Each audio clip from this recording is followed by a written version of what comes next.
On today's Visual Studio Toolbox, Gail's going to show us how to use the Metalama extension to make it possible for you to write less boilerplate code and also improve the quality of your code.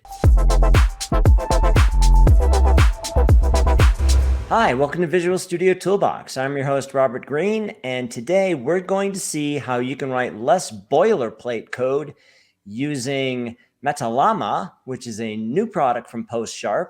You may have heard of the existing PostSharp extension. We've got Gael Fraiteur on to show us the new version, Metalama.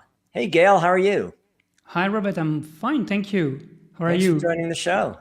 Thank you for having me. So let's start by reviewing what is PostSharp, what is Metalama, what's the difference, and then quickly, why did you create them? What did they do? And then we'll see lots of demos. Yeah, so I created PostSharp more than 15 years ago. I started in 2004. So the objective of PostSharp was to reduce the boilerplate code, so the repetitive code. For instance, logging, transaction handling, caching, multi-threading, notify property changed. All these features, like technical features that no customer would ask for, but it must be present in your code, or at least in your application. Mm-hmm. So the idea of PostSharp back in 2004 was, okay, let's generate this code during compilation, so that the instructions, the code is not in your source code. Your source code remains clean, succinct. You can read the business code very, very simply. But all these boilerplate is added during compilation. So this approach is called aspect-oriented programming, and it's implemented in most languages. And PostSharp became the principal AOP implementation in .NET. So now we are in 2022. That's like a generation later, almost, because we have a new generation of .NET. There was .NET Core, .NET 5, .NET 6, but also a new generation of the compiler, and the possibility to implement the same feature of aspect-oriented programming and reducing boilerplate, it just exploded. What we can now do compared to what we could do back in 2004. So in 2004, I had to let the compiler do its job, decompile the code into an IL code model, edit the code model, inject IL instructions, write this back to a binary file, so recompile everything. So that's how PostSharp works. And Metalama is completely different in how it does this thing, because it integrates with Roslyn and with Visual Studio. So actually, we do not need to decompile. We work within the compiler, within the IDE, and there are a lot of features that we can now offer, and what were impossible to offer in PostSharp. And one of those is the boilerplate code, like the events we introduce in new methods, are directly visible at design time when you edit the code within the code editor.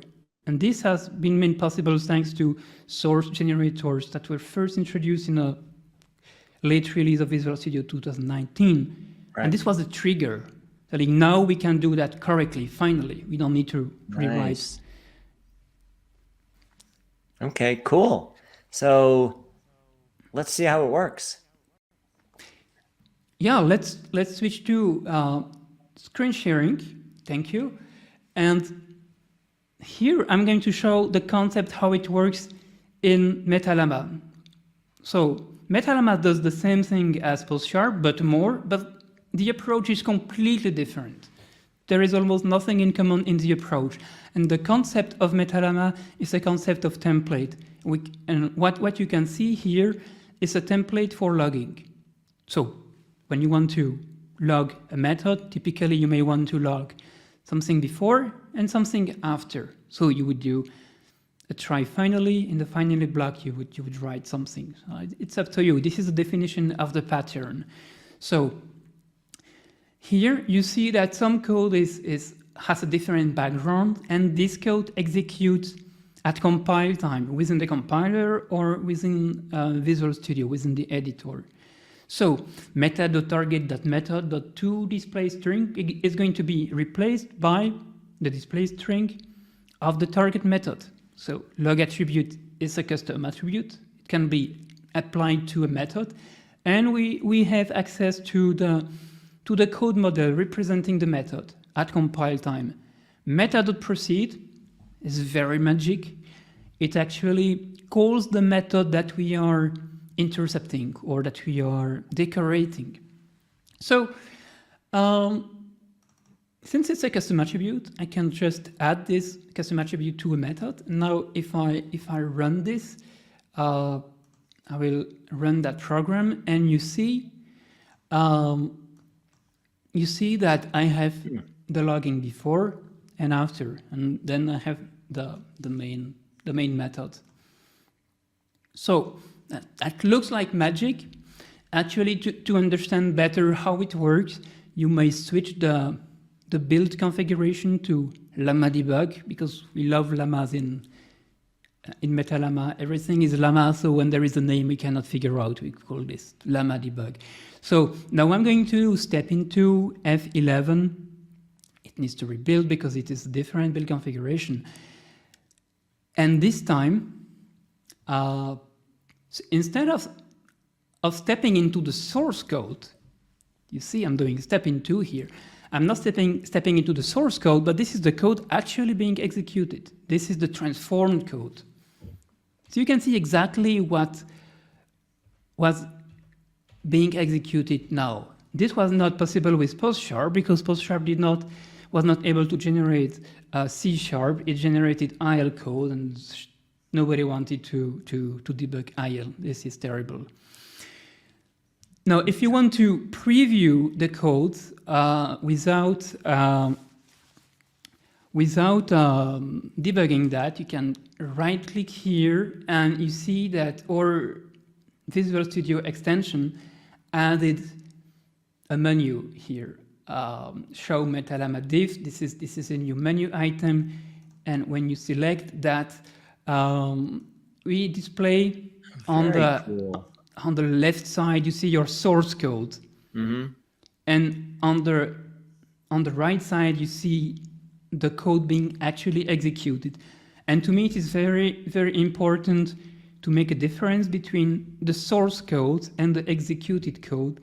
This is very important. The source code is the thing that you check into your source control, your Git.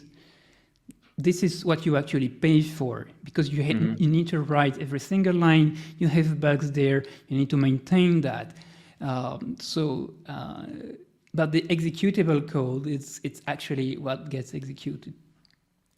So this is to give you an idea. Now to give you another example of exactly the same concept, we can have another template, and this template could be retry.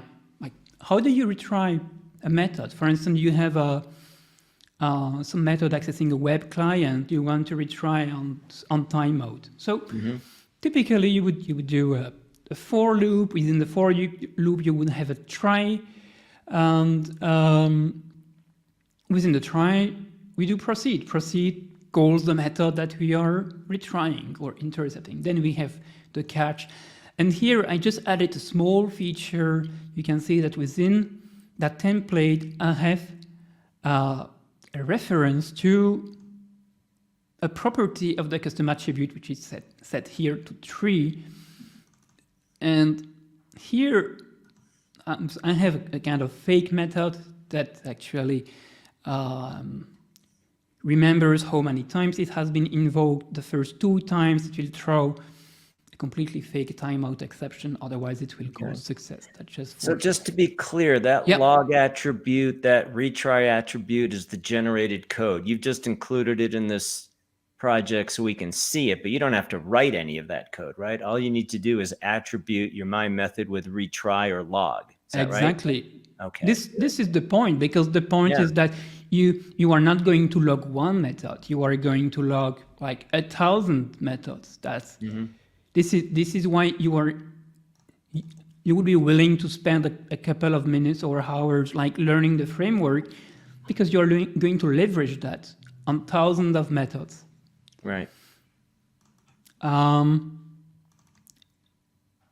Yeah. So here I can see what it does with my code, but there should be no surprise now, because the template of the retry method was expanded and method.proceed was replaced by the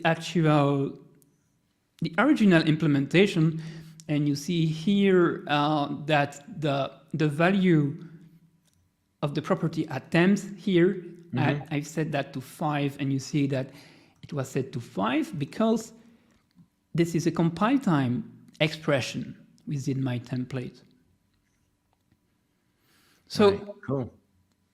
Just to give an overview of the components that are in the game here. There are many components, like Metalama is a pretty complex application. So the visual things, the thing that you see here, like syntax highlighting, or this show Metalama diff feature. So this is provided by a Visual Studio extension.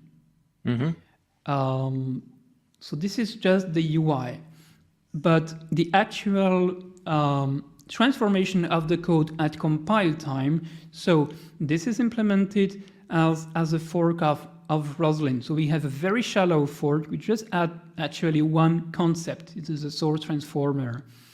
But this is not an extension point that is provided by Roslyn itself. So we need to maintain that shallow fork. A couple of hours of work per month. It's really simple. But then at design time, we extend the normal Roslyn extension points like analyzers, sort generators, warning suppressors. So we use the standard points, including the code actions that I will show a bit later. I will go a bit further to show that you can do something more complex with templates, because so far I've shown very simple templates, but actually templates can be arbitrarily complex. Here I want to do logging, but I want to do something a bit more complex than just logging the method name. I want to log the method name, including all parameter values. So I create a class interpolated string builder, and then for each parameter, I want to add maybe a comma, the parameter name.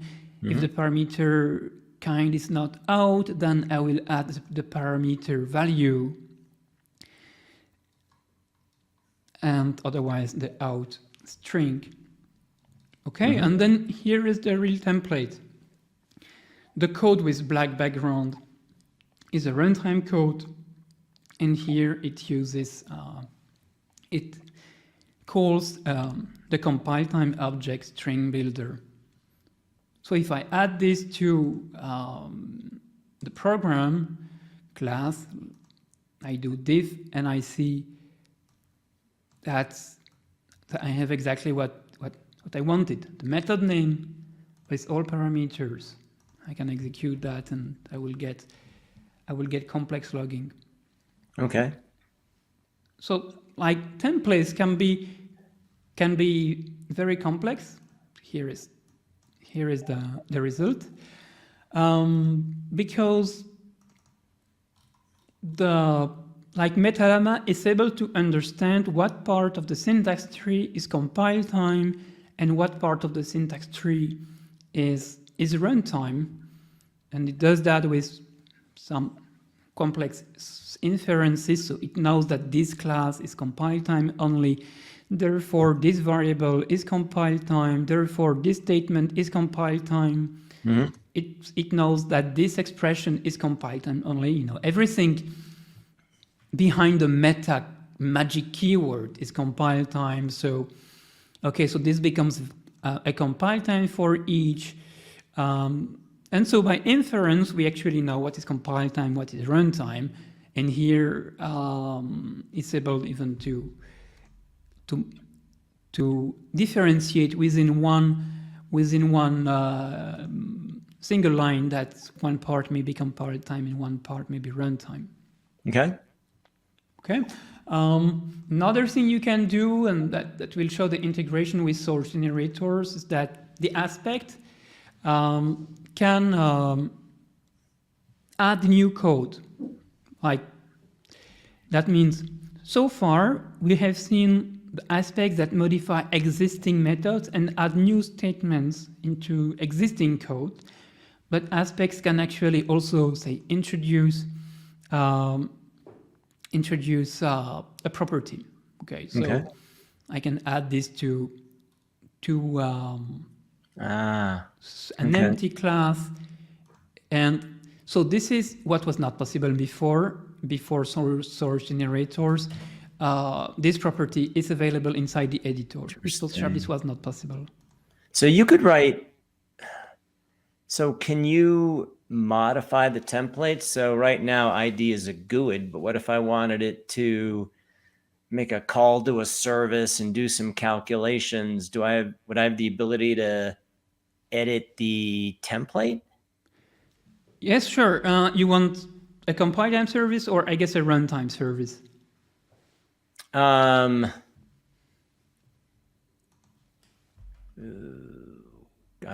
Not sure. I mean, right now, ID just calls GUID.new GUID. What if I wanted ID to make a call to a service, which looks I want the ID to be the next available ID out of a database or something. Yeah. Well, I would do something like this. You know, I would have an interface. Okay, so I can edit that ID attribute.cf. Yeah, ID provider. I see, okay. And I would have get ID. Okay. But now it would be a bit more complex here because I cannot do it from the initializer. So I would need to do that from the constructor. And it's not something I prepared, but yeah, this can be done actually. Okay. Here, the case is a bit more complex, but I could show you, for instance, the same question, but with logging. Okay. Okay.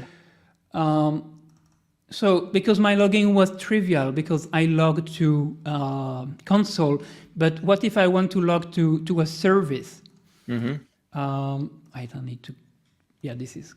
Okay, so I may decide I want to log to a logger, and in all these examples I try to minimize all dependencies because these are just demo examples.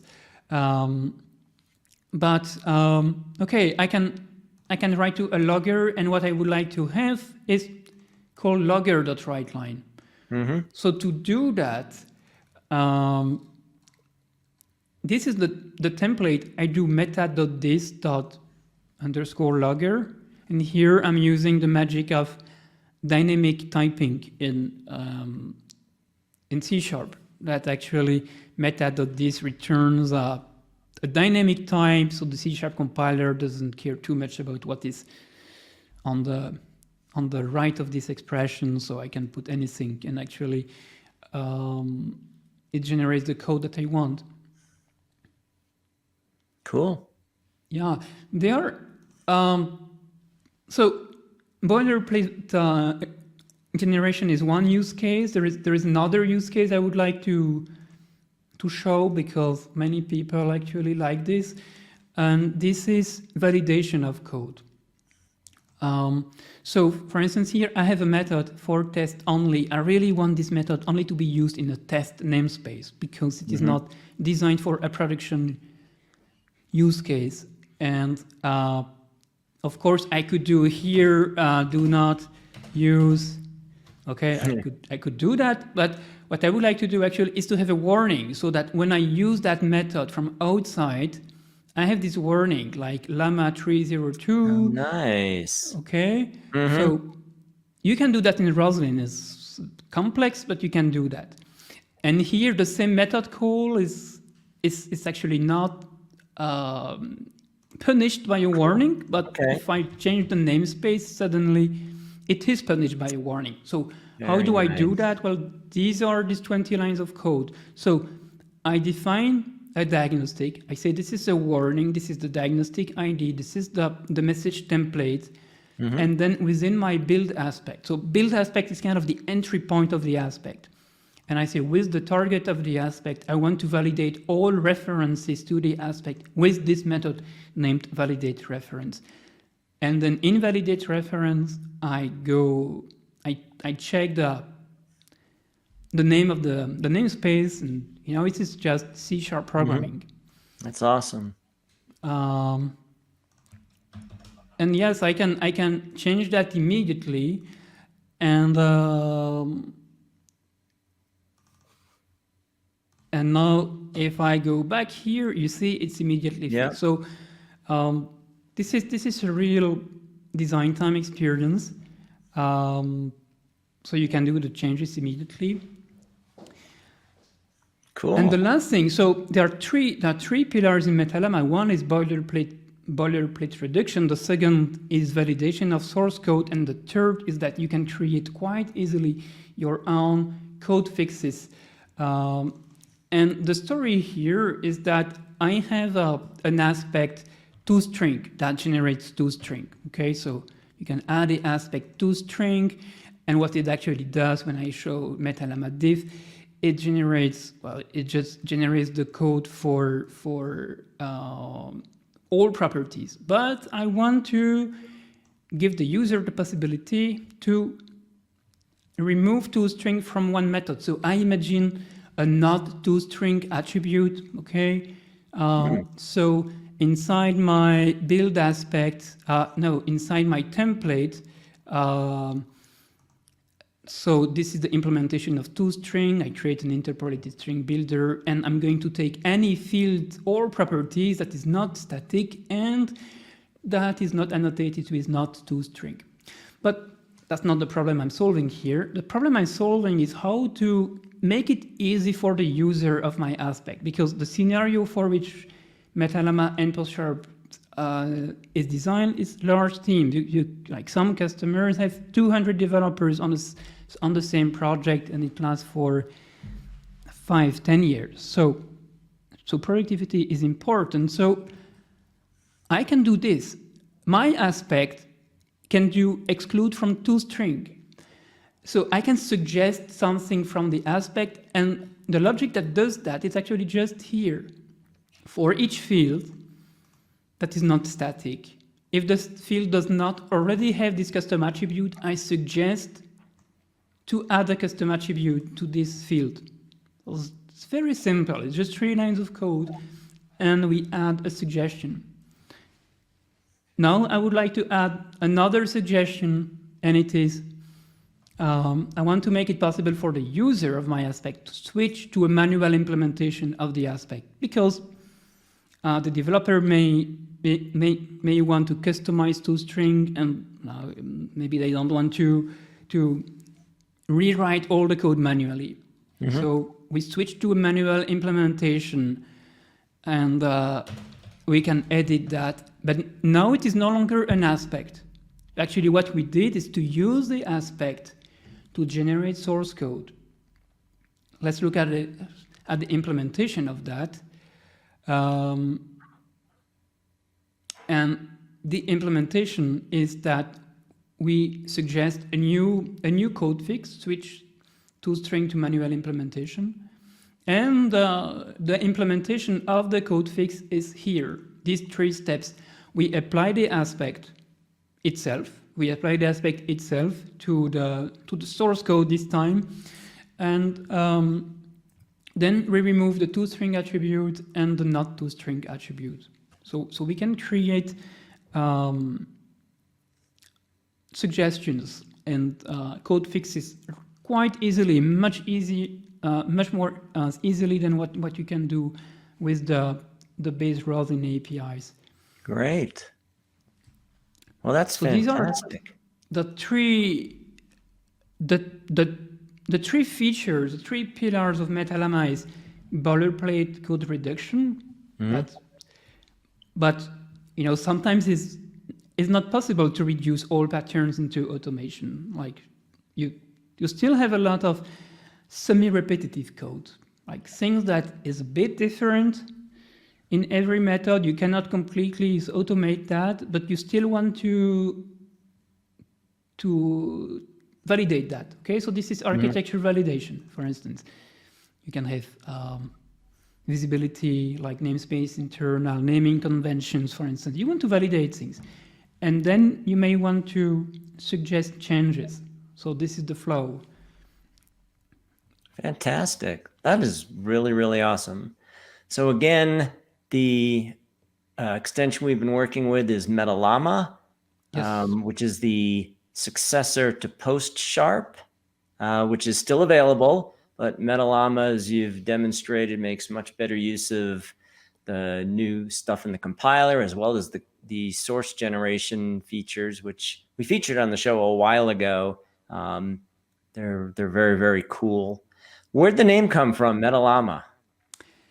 Metalama, so it's about meta programming. So I wanted it meta. And then we were looking for an animal that starts with llama. So meta was given even before Facebook chose the name. Yeah. So, and then it was so good that we didn't step back because it was chosen before it was announced. And so we tried different animals, and Metalama just sounds good. So it does sound good. All right. So we will have links to where you can find this. You can, of course, search inside Visual Studio Extension Manager. You can go to the Visual Studio Marketplace. Either way works. Yeah. Download it, give it a shot. And this is really cool stuff. Highly recommend it to everybody. Thanks so much for coming on the show and showing us this. Thank you for having me. That's a wonderful opportunity for me. Hope you guys enjoyed this, and we will see you next time on Visual Studio Toolbox.